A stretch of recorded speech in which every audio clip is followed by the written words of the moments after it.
Olá, hoje eu estou aqui com a Shirley, que além de colega aqui na área de neuromarketing, ela virou uma amiga também.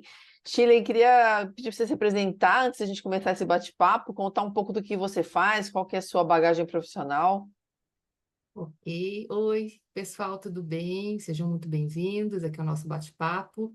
Bom, eu sou Shirley Camargo, eu sou formada em design e depois fui me especializando em marketing, né? Tenho um mestrado em marketing, um doutorado em estratégia de marketing e, né, não tinha mais o que fazer no meio da pandemia, resolvi estudar neuromarketing. Então, eu fiz mais um mestrado em neuromarketing. Sou professora, né, da UFPR. E também pesquisadora, sou do grupo de pesquisa de estratégia de marketing da Universidade Federal do Paraná. E, claro, trabalho também com consultoria, com pesquisa, né? Palestras, né? Animo o velório, não, brincadeira, isso não. Mas se for também é um nicho. Podemos conversar, né, Sibeli? Bem Sim, claro. conversadinha, a gente dá um jeito, né?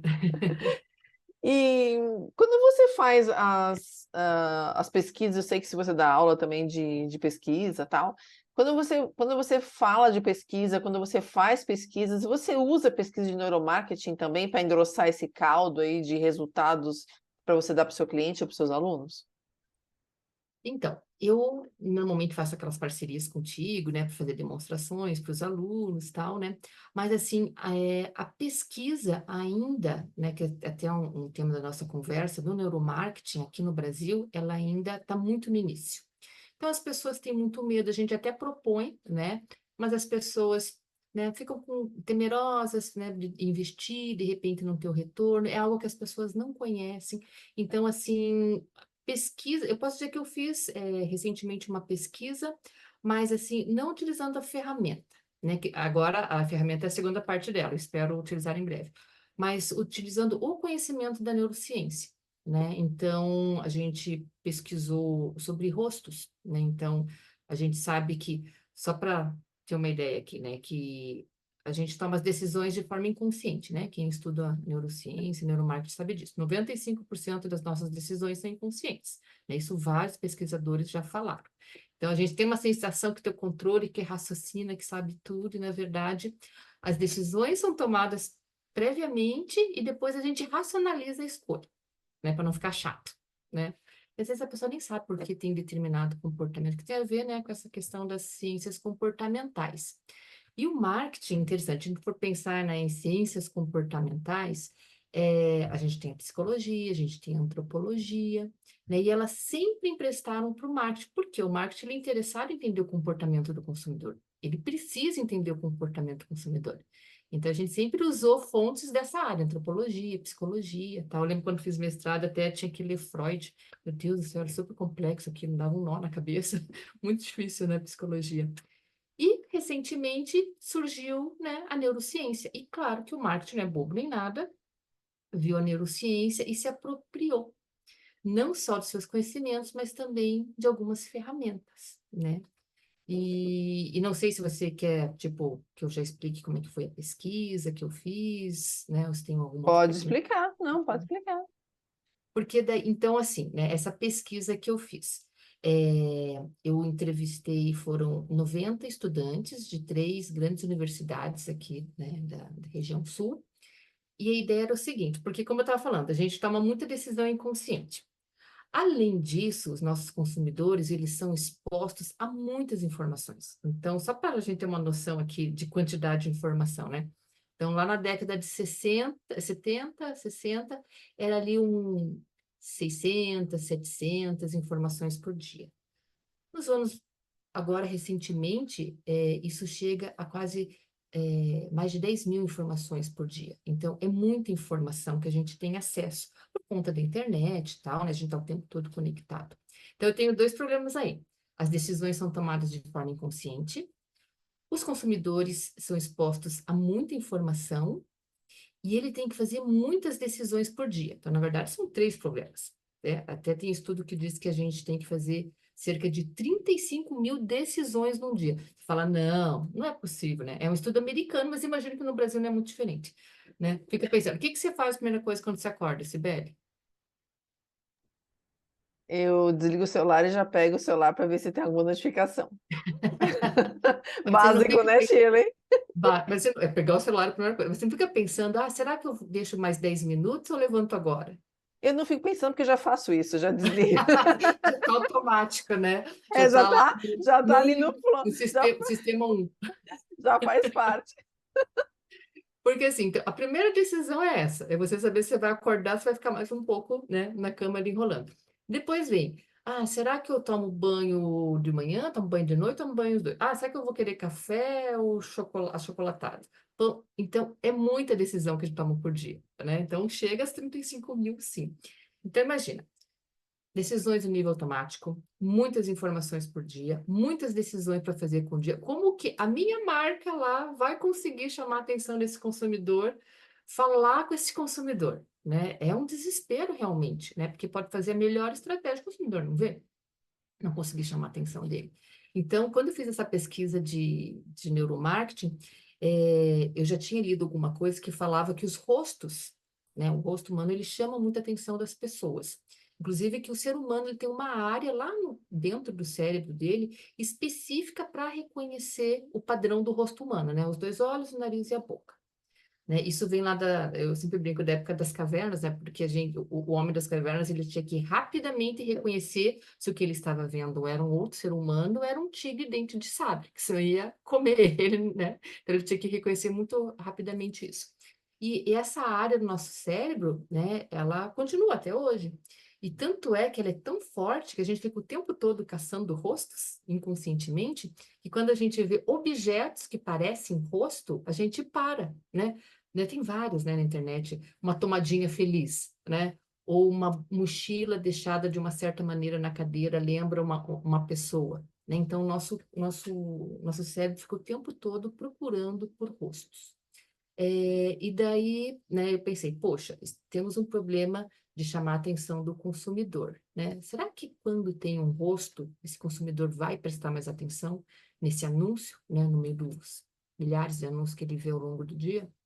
Eu pesquisei justamente isso com os estudantes, né? Então, eu fiz, assim, 3 posts, né? Um de uma cafeteria fictícia. Então, era tudo igual. A letra, a cor, tudo. O que só mudava era a imagem. Então, num desses eu coloquei objetos normais de uma cafeteria, né? Uma xícara e tal. No outro eu coloquei uma moça, parecendo bem o rosto dela, sorridente, tomando café. E no terceiro eu coloquei uma xícara de café que olhando de cima, assim, parecia um rosto sorridente, sabe? A espuminha do café fez um rostinho sorridente. E eu mostrei isso para esses 90 estudantes, né? E, claro, né, não expliquei o que que era, só, né? E eu criei uma marca fictícia para essa cafeteria. Depois, o resultado, quer dizer, o resultado, lá para frente eu perguntava, ah, você observou a marca da cafeteria? E daí, depois que eu fiz minhas análises estatísticas, tal, eu descobri que aqueles posts que tinham rosto chamavam mais atenção do que aqueles que não tinham.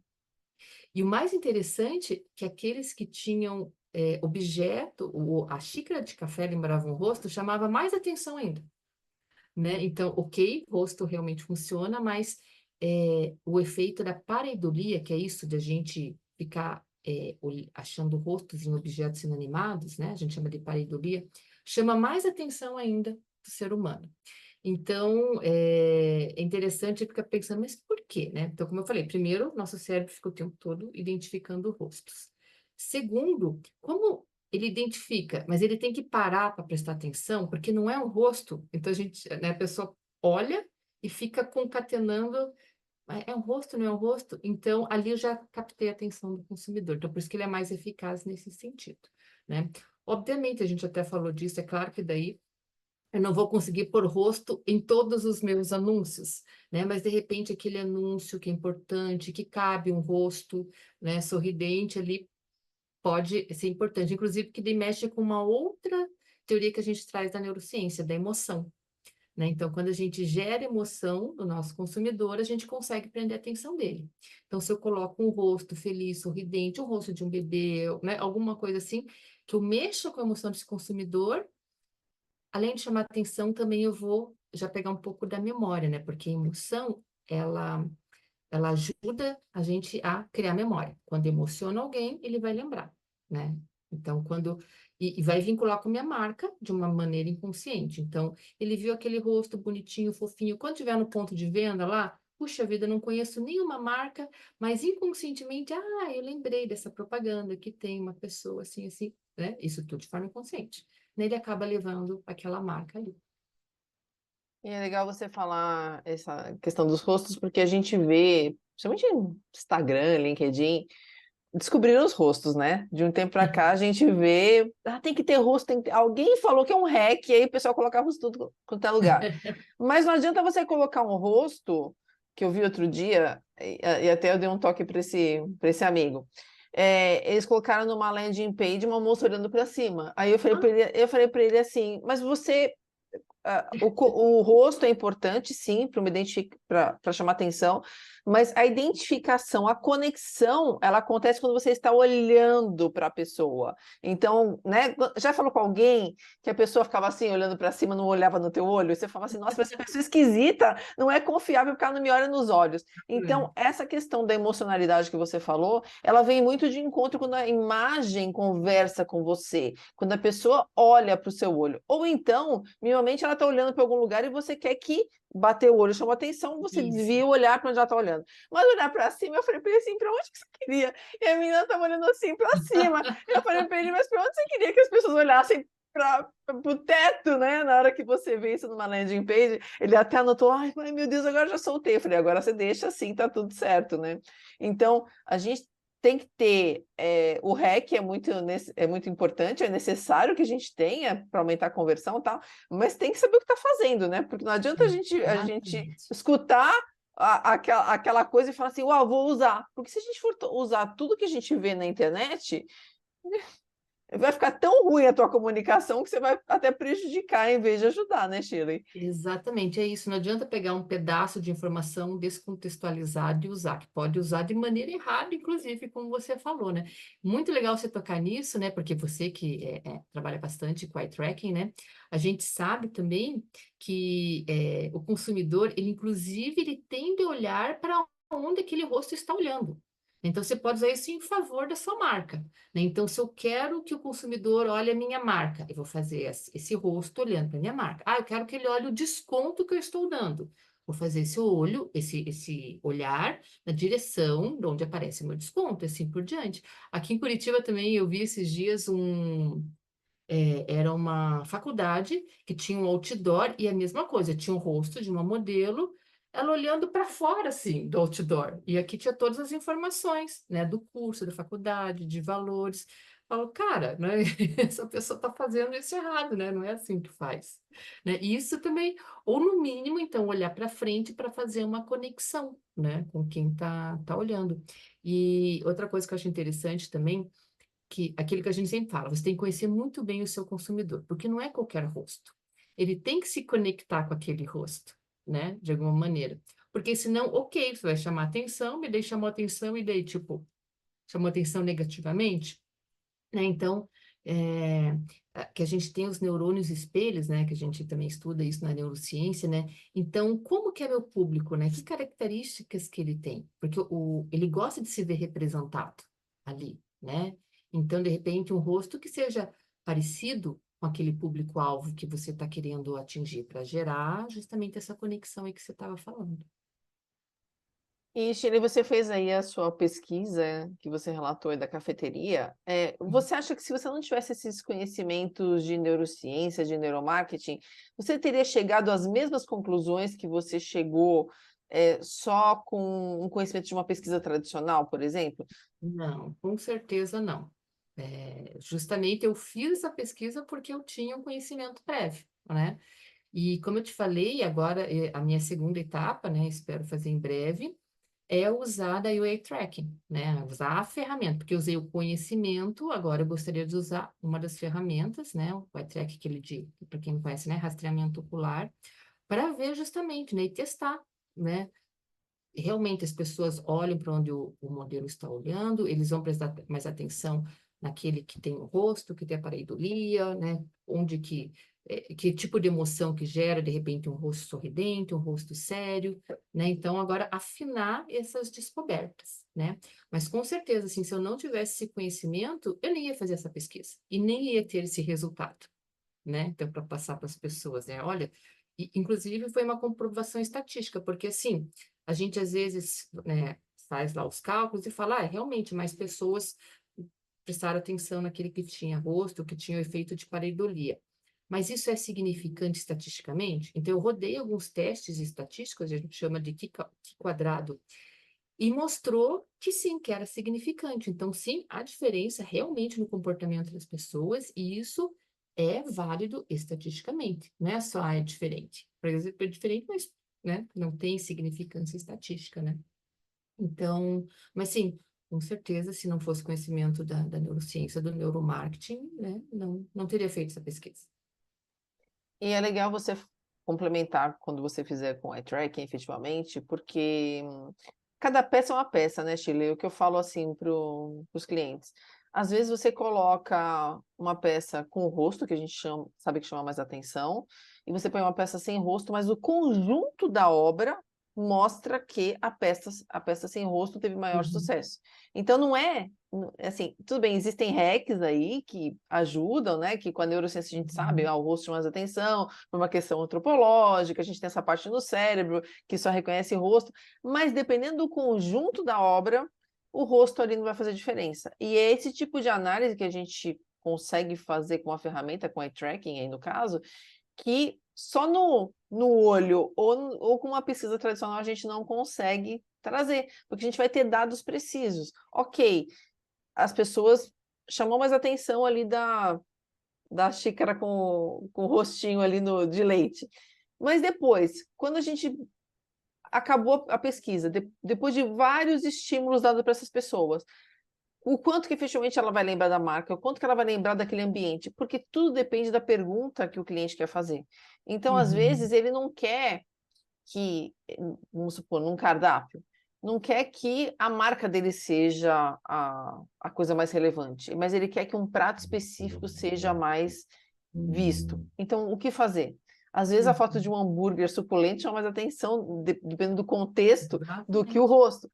Então, é isso que a gente consegue avaliar quando a gente faz esse teste para descobrir ali o que está se passando no inconsciente das pessoas, que é o que, como você falou, é o que faz com que a gente é o que manda ali, né? É o que manda em casa, é o que vai Uhum, fazer que a gente tome uma decisão ou outra. Então, é bem importante a gente, mesmo que tenha o conhecimento, usar a ferramenta, como você está falando, porque hoje a gente briga com todo mundo, né?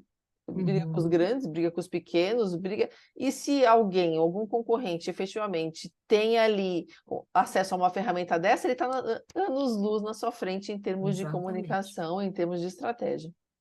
E é perfeito você colocar isso, porque justamente a gente consegue mensurar em vários cenários diferentes. Porque, como você falou, coloca o rosto olhando para cima, né? E daí você coloca, de repente, a foto de um super hambúrguer, que a gente também sabe, né? Que isso mexe com, né? Nosso sistema, né? Mais instintivo, né? Que tem a ver com a alimentação, pode ser muito mais eficaz do que uma modelo comendo, né? A gente tem várias teorias, então você tem que pensar para aquele contexto, daquele cliente, né? O que que é válido? Né? Tem aquela outra teoria, que a pessoa parece quase, né, mordendo o hambúrguer, né? De repente pode ser, vai chamar mais atenção que só apareceu o rosto da pessoa, né? Então a gente tem que tentar, primeiro, conhecer todas essas teorias para daí poder então aplicar e ver o que funciona mais para aquele meu cliente, né? Para o contexto dele. Como você fala, a base de tudo é conhecer o seu cliente, né? Para você então poder daí fazer um vídeo melhor, um post melhor, né? Um anúncio melhor. E com certeza com a neurociência, né? Utilizando os princípios e as ferramentas também. Sim. E agora, para a gente finalizar aqui o nosso papo super interessante, o que que você falaria para uma empresa que ainda não usa a neurociência aplicada ao negócio dela?